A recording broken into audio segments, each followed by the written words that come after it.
నమస్తే అండి. పద్మజా ఖండవిల్లి వ్లాగ్స్ ఛానల్‌కి స్వాగతం. పంచారమ క్షేత్రాల్లో ఒకటైన ద్రాక్షారామణకు చుట్టూ పద్మాకారంలో ఉన్న 108 నక్షత్ర పాద శివాలయాల సిరీస్‌లో భాగంగా ఈరోజు కోటిపల్లి క్షేత్రంలో ఉన్న శివాలయం చూద్దామండి. ఈ కోటిపల్లి క్షేత్రం ద్రాక్షారామ క్షేత్రానికి దక్షిణ దిశగా సుమారు ఒక 11 కిలోమీటర్ల దూరంలో పావన గౌతమి నది తీరాన ఉంటుందన్నమాట. ఈ కోటిపల్లి క్షేత్రంలో ఒకే ఆలయ ప్రాంగణంలో శ్రీ ఛాయ సోమేశ్వరలింగము, శ్రీ కోటేశ్వరలింగం మరియు శ్రీ సిద్ధి జనార్దన స్వామివారి దర్శనం లభ్యమవుతుంది. శతభిష నక్షత్రం 1వ పాదం వాళ్ళకి ఈ కోటిపల్లిలో ఉన్న శ్రీ రాజరాజేశ్వరి సమేత శ్రీ సోమేశ్వర స్వామివారిని దర్శనం చేసుకోవాలి. అలాగే శతభిష నక్షత్రం 2వ పాదం వాళ్ళకి ఇదే కోటిపల్లి క్షేత్రంలో ఈ ఆలయ ప్రాంగణంలో ఉన్న శ్రీ పార్వతీ సమేత శ్రీ కోటేశ్వర స్వామివారిని దర్శనం చేసుకోవాలి. ఒకే ఆలయ ప్రాంగణంలో 2 నక్షత్ర పాద శివలింగాలు ఉన్నాయి ఈ క్షేత్రంలో. అంతేకాకుండా నవజనార్దన క్షేత్రాల్లో ఒక జనార్దన స్వామి కూడా ఈ ఆలయ ప్రాంగణంలో ఉంటారు. ఈ కోటిపల్లి క్షేత్రంలో ఏ పుణ్యకార్యం చేసినా సరే 1,000,000 రెట్లు ఎక్కువ ఫలితం ఇస్తుంది. 1,000,000 రెట్లు ఎక్కువ ఫలితం ఇస్తుంది కాబట్టి కోటి ఫలి అని పిలిచేవారు. కాలక్రమంలో అది కోటిపల్లిగా రూపాంతరం చెందిందనమాట. శ్రీ మహావిష్ణువు ఆజ్ఞ ప్రకారం చంద్రుడు తన శాప విమోచన కోసం ఒక శివలింగాన్ని ఇక్కడ ప్రతిష్ఠించి ఆరాధించాడనమాట.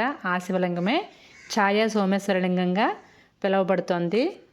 శ్రీ రాజరాజేశ్వరి సమేత సోమేశ్వరాలయం తూర్పుముఖంగా ఉంటుంది. ప్రధాన ఆలయంలో శ్రీ ఛాయా సోమేశ్వరలింగము, శ్రీ రాజరాజేశ్వరి అమ్మవారు, శ్రీ సిద్ధి జనార్దన స్వామి, శ్రీ కోటేశ్వరలింగము మరియు నందీశ్వరుడు ఉంటారు. ఆలయ సమూహం చాలా విశాలంగా ఉంటుంది.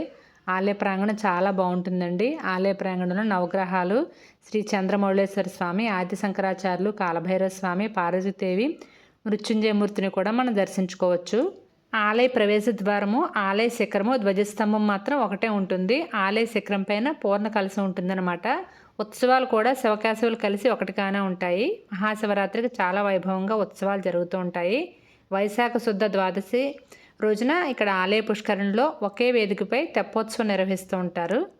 ఈ క్షేత్రంలో భక్తులు గోదావరి నదిలో స్నానం ఆచరించి ఆలయ ప్రదక్షిణ తర్వాత ముందుగా కోటేశ్వర స్వామిని, తర్వాత శ్రీ రాజరాజేశ్వరి సమేత సోమేశ్వర స్వామిని, అనంతరం శ్రీదేవి భూదేవి సమేత సిద్ధి జనార్దన స్వామిని దర్శించుకుని పిమ్మట శ్రీ రాజరాజేశ్వరి అమ్మవారిని దర్శించుకోవడం ఇక్కడ ఆలయంలో ఆచారంగా వస్తుందన్నమాట. ప్రధాన ఆలయంలో అంతరాలయాలు, గర్భాలయాలు కూడా వేరువేరుగా ఉంటాయి. ఇక్కడున్న సోమేశ్వర స్వామివారికి ప్రతినిత్యం అర్చనలు, అభిషేకాలు జరుగుతూ ఉంటాయి. వైశాఖ శుద్ధ ఏకాదశి నాడు శివకేశవులకి ఒకేసారి కళ్యాణోత్సవాలు కూడా నిర్వహిస్తూ ఉంటారు. మహాశివరాత్రి సందర్భంగా విశేష అభిషేకాలు జరుగుతాయి. సాయంత్రం కోటి దీపోత్సవం కూడా ఉంటుందన్నమాట. కార్తీక మాసంలో విశేషమైన పూజలు జరుగుతూ ఉంటాయి. శరన్నవరాత్రులు కూడా చాలా విశేషంగా జరుగుతూ ఉంటాయి.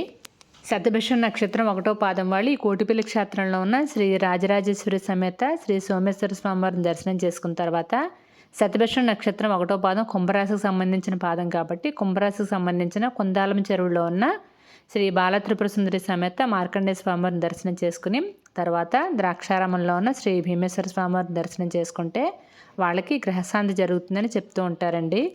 ఈ క్షేత్రంలో ఉన్న సోమేశ్వరలింగం అతి చిన్న శివలింగం అండి. ఇంచుమించు ఒక 3 అంగుళాల వరకే మనకి పైకి లింగం కనిపిస్తుంది. అంత చిన్న శివలింగం అన్నమాట. శతభిష నక్షత్రం 2వ పాదం వాళ్ళు ఈ క్షేత్రంలో ఉన్న శ్రీ పార్వతీ సమేత కోటేశ్వర స్వామివారిని దర్శనం చేసుకోవాలండి. ఈ కోటేశ్వర స్వామివారికి ఈ ఆలయ ప్రాంగణంలో ఒక ప్రత్యేక స్థానం ఉంది. శ్రీ కోటేశ్వరలింగం ప్రధాన ఆలయానికి వెనక వైపున ఉంటుంది. ఇది కూడా ప్రధాన ఆలయంలో ఒక భాగము. ఇక్కడున్న అమ్మవారిని పార్వతీదేవిగా కొలుస్తారన్నమాట.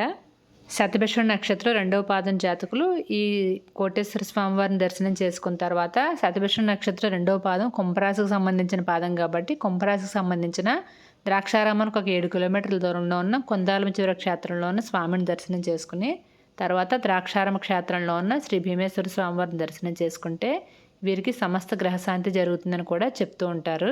ఇంద్రుడు అహలభర్తి అయిన గౌతమ మహర్షి యొక్క శాప విమోచనం కోసమని ఇక్కడ కోటేశ్వర లింగాన్ని ప్రతిష్ఠించి కోటి నదీధారలతో ఆ స్వామిని అభిషేకం చేసి ఆ శాపం నుంచి విముక్తి పొందాడనమాట.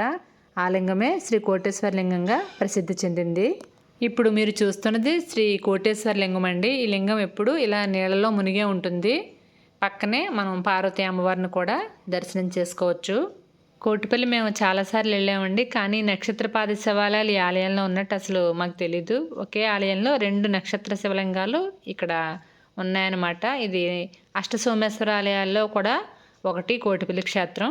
ఇక రవాణా సదుపాయాల విషయానికి వస్తే కాకినాడ కోటిపల్లి బస్సులు వయా గొల్లపాలెం, ద్రాక్షారామం, కే గంగవరం మీదుగా ఇంచుమించు ప్రతి గంటకు ఉంటాయి.